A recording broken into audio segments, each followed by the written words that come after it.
Maman a bien faire peser 20 kilos. Eh ma chérie. Ngai maman nango finga yo mona ete. Wata na photo nete. Mozo finga ndumba. Mais so totali maman na kufi na santé ya 10 kilos. Loka soso a wilki. Au mona ke side ya ki na kati. Suki ba diota, suki nyonso esila na moto. On met des vidéos. Ma chérie, tu veux que je remette le vidéo de ta mère pour bien voir?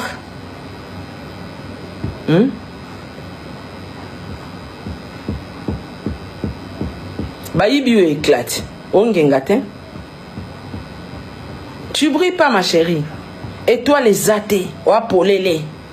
Nakizoba na kati. Tam non munene. Ade olo balora baba. Sans charisme.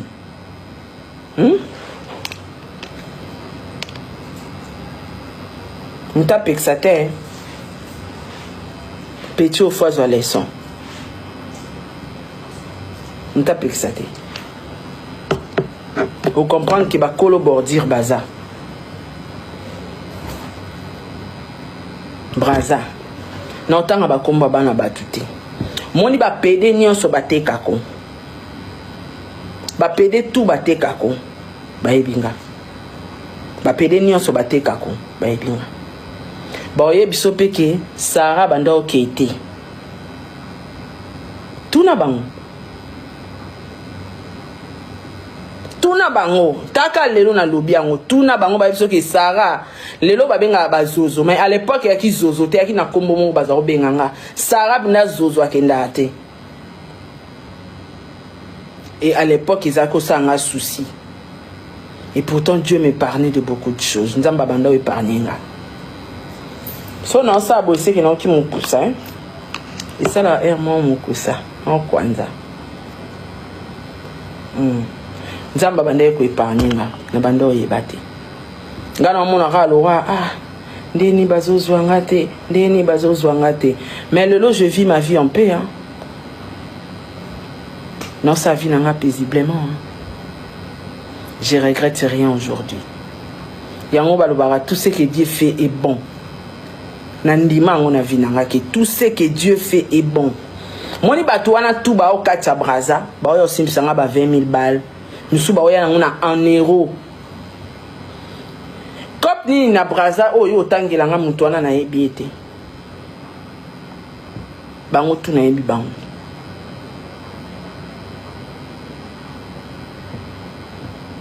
Monsieur, tant que côté ici, moins de 18 ans qui est brasate et comme une la canon de la maille.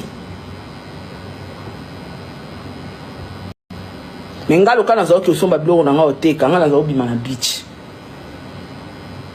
Ba période à moins de 18 ans nga na bima na beach.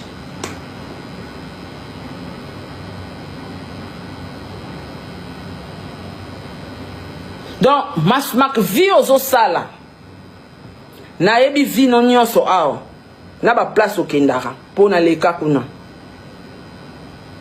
mais na mata ya beta ngote parce que ya vi na na yebi sora tuna ba pede nyonso ba tekako ba yebinga tuna bango ba yebi sope ke oui Sarah yebi brazati na yebi na hotel ba loja abino so ke pas ministre o na yebi place au loger o so ke pas colonel o na yebi place colonel ana lojaka na yebi tout. Nabi pena mbongo ba opia na suka.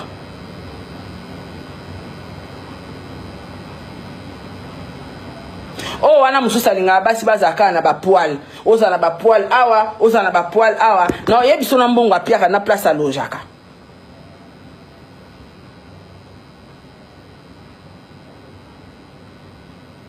Donc na uti na ciel na kiti na mokilité. J'ai un parcours, j'ai une histoire. Donc, bambongo no salité wana oyaka ko lengi sabana bateau détruit jeunesse. Okenda ko na kangi. Bambongo okenda ko tekisa nzoto no na braza. Oyaka ko détruire mers. Poma ya te kaka. Biso tout au monde mwana na ninga oteka. Auti ofinga na China ko keluka biloko po ateka. Tuna petit nanga Christelle Lomboto. Awe biso qui je suis.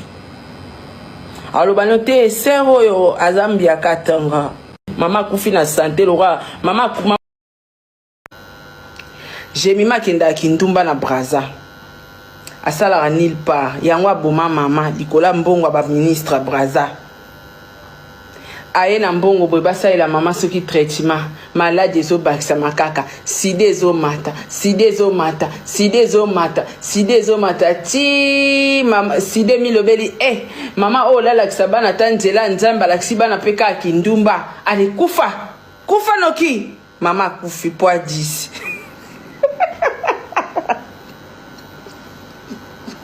10 ya moni atabo figi galele Maman Jemima kufa poids 10 aola bukati mino nyoto la munoko elumba donc aola mukana ete foutez-moi la peine à ça life nanga siko maman na kufa mino nyoto la munoko ezala te loka baba loka kizengi tala ka mukeka mutuka ndetikali ka mutuka ni wa bongo te pardon Ufata bonne santé, kufa na ba maladie oka ba sida, pardon. Non. Mais les qui sala keba po kindumba lokola mama obino bolandi. Nandimite bo kufa baliwa normal. Telle mère, telle fille, keba na sida. Kokela na ba papa na keba. Bon, YouTube, tu as mis combien kuna?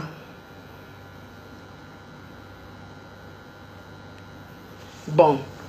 Ba like kasi bo matisa te bande kwa YouTube. Bo matisa ba like s'il vous plaît. Na choqué bino déjà. Attends mon figinga. Boza déjà choqué. Poids 10. Ce soir oui qui wapi. Là que je l'ai ba kilo mama star la bino akufele la 10 kilo ce ça wilki te 10 kilo ebele bongo ndeni kota la mama na lo coloniser ki koma kilo kwa lo kolo mama ni ko yaki ata bweti mo lo kolo ngo yaka mo bweti mo lo kolo ngo ka be bweti 10 kilo te misapi boka misapi makaku Yaya boko souffrir. Boko karando kiti bolembi. Boebi combien ba karando ki internet cha. Nga bino le bozo karando kite. Ba ebi se bino to nga ba karando ki na liwa mutu na internet. Yaya, boka chiki ndoki bino boka lelo oyo. Nde ko changer vie. Ba ma chérie. Maman na ko sekwaté, je suis désolée. Atabo figinga misune kobota te akufa deja mabe na ekaka akufa atiki bizengi atiki bandumba atiki libiso bachel mabe na ekaka akufi atangisi bana te bongo te bongo bon na koti sko matière na ela ki wana sko na sepeli sibino bola la bien ba critique kae ya Didi moi na biso Didi Stone boyebi combat communauté sori ba bi ba attaquer Didi aya na ko répondre te ngana yebaka na 2022 ou 2021 nga naza parmi batu ba côté la Didi akanga ba photo mona mayo apamba na mayo nzoto ezomona na communauté bandi be mission mwana kofi azosa kindumba Didi Stone azofingisa papa na ye batu bakoma ozwa kuta exemple tala bana wera tala ba exaucé bazotanga na États-Unis Didi Stone kotika mutakala entre ta Congola zobosana ke métier à Didi aza modéliste aza mannequin abomba nzoto te parce que elamba nyonso bakopesa mannequin aolata Didi afingama notre mona Didi te kofingele kaya kolela na internet nga bofinga kanga na sala bino eloko te Jemima mutazo en vouloir yo azate musalo yo poni peut-être batu ozoye ba grandeur nango te musalo yo poni peut-être oyebi pe valeur nango te ozoye ba importance à être influencé c'était ma chérie leki mwana musalo poni ezana ba exigence ngana kwa vouloir yo pona nini tosaka no musala morote ozana catégorie ya batu na saka na bango guerre te na kwa vouloir yo neti pona zwa nini na bénéficier na nini na owela neti nini na yo bino bosaka Starmania na matalana na bino kuna ya influenceur ngana na Congo sa na matière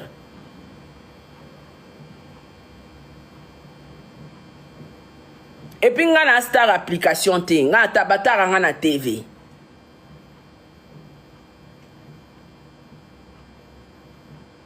star ataba fingiye ayaka jamais kolela na TV soit aux star soit aux star te soit aux star soit aux star te la princesse kendo pema hein soit obito luka influenceuse la plus impolie na Congo za Jemima donc kendo pema la plus impolie mal éduquée c'est Jemima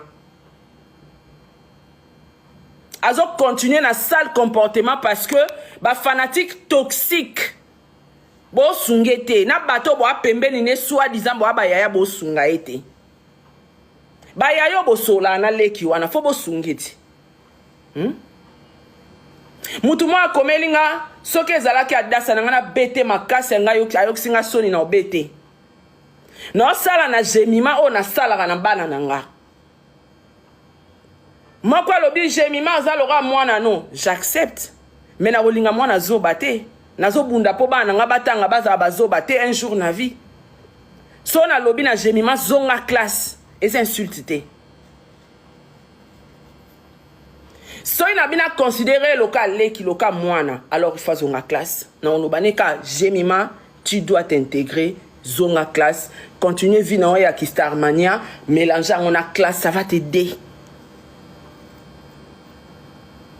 nara dur na bana nga kuto kokate naza maman moko très dur même avec mes enfants bato bayebi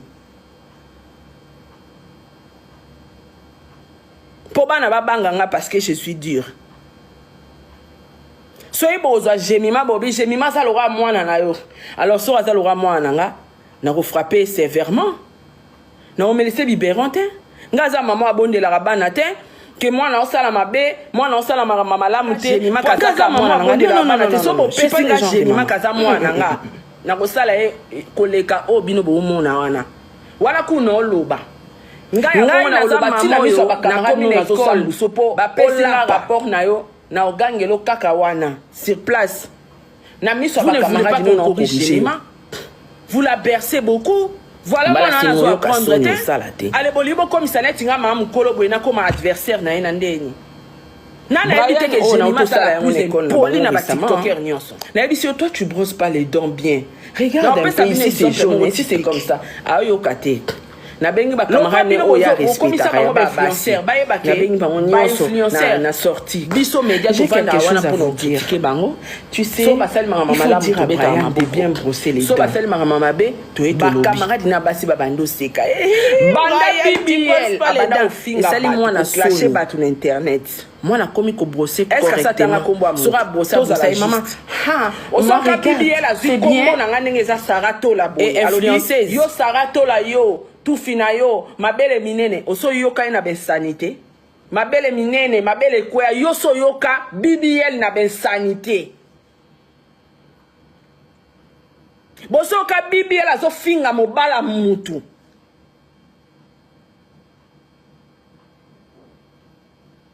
Jemima aza leki na biso bokila lokondo faut pas oublier na on appelle à Benita mais na boy ko yambaye. J'ai vite compris pour na Jemima, mais je dois parler. J'ai aucun problème avec la petite. Preuve en est, soy mutumonga e sikoyo. Ko finga e gratuitement. Bon mon anga nazara loyal na hotel manaloba. O mo finga Jemima salibinoni. J'ai fait ça. Na nyoso Jemima finga nga na internet o TikToker mo ta finga nga. Est-ce nga na imuto yo kotele? Poni bozo za ba réaliste te. Bozo comprendre que nana posa mwana wana a avancé. Intérêt dans les années. Deux fois on corrige na fimbu, c'est important. On corrige les enfants avec les fouets. Et à moi pena moi natala moi on dirait yo maman neto botaye te mo botaye. Alléli. Parce qu'on a besoin de l'accès nzela. Bon, si bino batu beaucoup message Jemima nande bolingi. Bolingi était parce que bon on a posé matatin. Quand on aime quelqu'un, s'il faut frapper, on doit frapper pour l'éducation de l'enfant.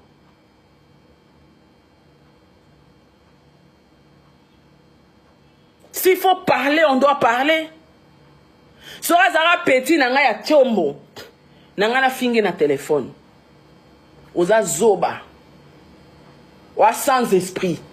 Oyeba ike nemi na oza la kuna. Fala ko vendre image na tu es belle ko le kabango tout. Jemima kitoko ko le kabango tout ba telema yowana. Olati roba kitoko ko le kabango tout. O baby si longina, o baby si aspect na o likolo a haine. O lakisi yango na media. O kange longi. Sora zaki petit na ngana ngana fingi na chombo. Oza zoba. Wa faux petit. Moi je suis mongala, nous on parle. Ngaza mon Congoté que n'a pas que la vérité maquillage, non. Et je suis dur comme ça même avec mes enfants. Bon quand ça te baolo bango pour na Jemima te, je suis dur comme ça même avec mes propres enfants. Ba tu ba yebi ba yebi. Brana na kotonga en école na bango na ba kamane na bango. Eh, notre maman crie beaucoup. Akenda kotonga nga. Nami lobelaka sikoyo. Nde na sala boy na bana nga. Siko na zwi mwana moko batu na obokola ye. Na sambweti. Ponenge Brian akenda kotonga nga bongo. Soki azaki mwana nga na botite. Sangwelinga epandana ke saka nyokola ka mwana mbanda, to nyokola ka mwana camarade, to mwana ndeko na ye. Mais comme aza mwana nga mona boti, moye batu bakanisa ngo mabeza te. Pourquoi ça lui semble le cas Rosine te? Yo kanti Rosine wana moi malam, a moi malam te. Rosine a sali semblant parce que a te ka image na ye. Aibi ke place otoza, il faut na te ka éducation, na te ka image danga. Ti Rosine a beteli Jemima maboko. A betela ke par cœur, to a beti po a vendre image. Jemima Rosine a matana podium. Batutu na salle ba comprendre réaction à Jemima. A vimba na kangelo nga bakelo ngopandi. Entre temps, ben fiancé nyonso ba se pe na ko mataba ninga nyonso. E baninga babandi ko bina ensemble bazo yamba Rosine. Ya telemi local libaya. Mais c'est quoi ça? On applaudit seulement? So baba ya malamu bozong sale ki wana na nzela alors. Ngaso na ya mabe j'accepte. Mais je pense que naza ya oazo luka réussite aleki. Jemima stajo ina musalo ya poni esenga kaba exigence ebele. Apparemment bozo ignorango. Esenga maele. Esenga zana ba assistant. Esenga charisme. Surtout sagesse en place. Bozo courage à rolobake Sarah asali mabe fiantan tant mwana o ba uti ko sangela e a. Mais Sarah mutaya ko kate hémorragie. Vous oubliez vite. Kaza maman abonde la bana te so bo pesinga moque pas. On se moque pas d'une personne parce qu'elle n'est pas à l'aise dans votre langue. Chaque personne a sa langue. Chaque personne. Il n'y a que chez nous les Africains qu'on arrive à dire ouais, un tel ne sait pas bien parler français. Chez les autres personnes, les Européens, les Américains, ça ne se fait pas. Un Brésilien qui arrive en France qui ne s'exprime pas bien en français, jamais un Français va se moquer. Parce que ce n'est pas sa langue. Souvent même les Français, qu'est-ce qu'ils font? Quand on fait une faute, les Français reprennent la phrase. Le Français reprend la phrase pour te montrer que peut-être que oui, ça s'est dit comme ça. En fait, on te corrige sans te montrer qu'on te corrige. C'est comme ça, ça se passe. Il n'y a rien de honte là-dedans. Mais sauf qu'elle doit apprendre. Maintenant, elle est quelqu'un qui nous représente. Elle est quelqu'un que quand on l'invite, elle représente le Congo, elle doit faire beaucoup d'efforts. Vous comprenez la famille. Elle doit faire beaucoup d'efforts. Par sa manière de parler, par sa manière de se tenir, tout ça. Ce charisme-là, maintenant, il faut aller à tango. Il faut là ta charisme maintenant. Aza quoi ba tout que ba pantaka makolopa ba pamba ba boaka maka ba seka sekaka. Il faut un charisme. Aza le kola ba tout que les personnes qui se retrouvent devant les gens comme ça, il faut pas gangaka pour montrer que oui on est là. Ça c'est le criquet qui fait ça. Ça c'est le criquet. Criquet za monto so boke zamba boke chasse koko memete ba makele les belé. Mais c'est une femme. Mais c'est vrai qu'elle ne s'est pas beaucoup épanouie. Il faut te reconnaître en peu et ça peut faute peut à défaut peut à solo la bien. Il y a moins peu et retena qui est moins d'âme. Sans dire que oh ma kamwele kanambo kanabisoté et retena qui est moins d'âme ou peut moins l'eau qu'on est un peu moins complexe. Vous comprenez? Mais il faut qu'elle s'améliore et elle doit apprendre. Voilà. Ce qui est sûr c'est ça. Mais il faut dire aussi que là où elle était, il y avait beaucoup d'hypocrisie. Il y avait aussi beaucoup de gens qui étaient là. Il y a des réseaux sociaux, il ne faut pas trop crier. C'est comme par exemple, je parle de notre enfant là, Makoso là. Comment il s'appelle?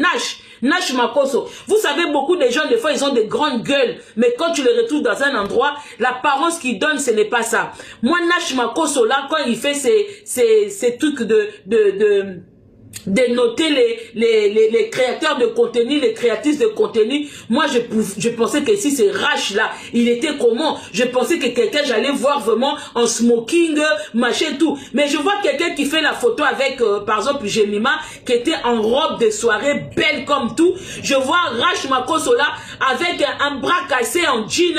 J'aurais voulu même en place que, bah, tiens, moi, un habit au Kimberly. Kimberly coûte même, il se présente mieux. Mais il est dans ses débuts, on critique pas. On dit seulement que eux-mêmes, ils vont revoir leurs vidéos, ils vont revoir leurs images, ils vont faire mieux après. S'ils sont censés être des influenceurs ou des créateurs de contenu que les gens suivent, ils doivent faire aussi beaucoup d'efforts. Surtout lui qui note les gens. À son tour, moi, je l'ai mal noté. Moi, Raj Makoso, je l'ai noté 0 partout. Par sa coiffure. Déjà, la teinture a été mal posée. Sa teinture au niveau de sa chevelure, mal posée. La teinture qui dépassait, qui faisait un peu sale. L'accoutrement, je l'ai vu toujours avec les mêmes t-shirts. Même dans une soirée gala comme ça, il n'était pas bien habillé. Je ne sais pas s'il n'y avait pas de sponsors, s'il n'y avait pas quoi, mais il était pour quelqu'un qui note le travail de gens. Lui-même, franchement, s'il doit se noter. Moi, je lui ai donné 0, moins 0 sur 20 partout. Moins 0 sur 20. Accoutrement 0. Chevelure 0. Teinture 0. J'ai donné 0 partout à Rach Makoso là. Je m'attendais à voir quelqu'un de... Et Bembe à mon toit a signalé vidéo nanga. Bon, excusez-moi. Mon toit a signalé vidéo nanga. Hein?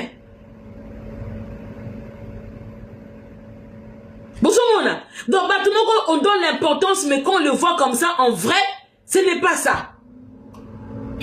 Normalement, quand ils sont arrivés là-bas, ils devaient avoir des sponsors pour les habiller dans les soirées comme ça. Comment tolérer qu'ils fassent des photos avec des jolies dames, bien habillées, avec des robes de soirée, et qu'on voit Raj Makoso avec un bras cassé en jean, un pantalon, patte d'éléphant, hein? Patte d'éléphant, sopana, en jean, les chaussures, je ne sais pas comment, chevelure. C'est comme s'il allait rapper, je ne sais pas où, dans un bidonville. Hein? Raj Makoso, c'est pas comme s'il était dans une soirée de gala ou de remise de trophées. C'est comme s'il était au Brésil, en train de rapper quelque part, Chakademus. Hein? Ceux qui... pardon.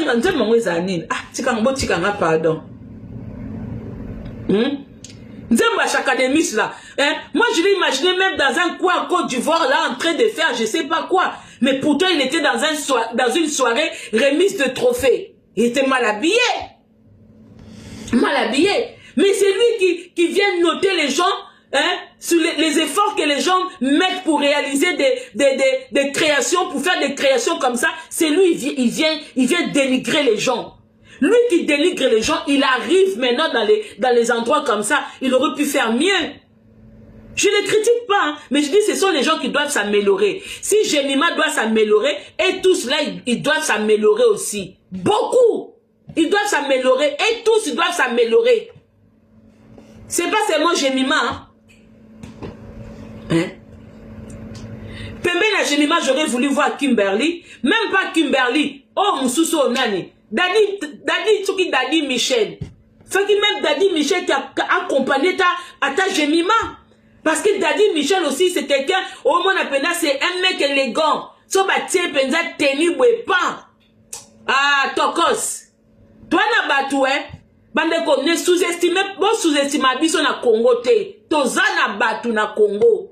Eza kaka po mboka ane pesa abiso ba possibilité te. Mboka wana, toza même na ba GDO wana. Banana o ba bimi lelo wana. Bana ba capacité na ba potentiel ebele. Bazanango, mais mboka na biso mona batiki batu ya mboka na bango ba okende ko inviter coach amona pesa batu ba conseil à 2 balles ba okende ko inviter. Elle fait beaucoup d'efforts, on sait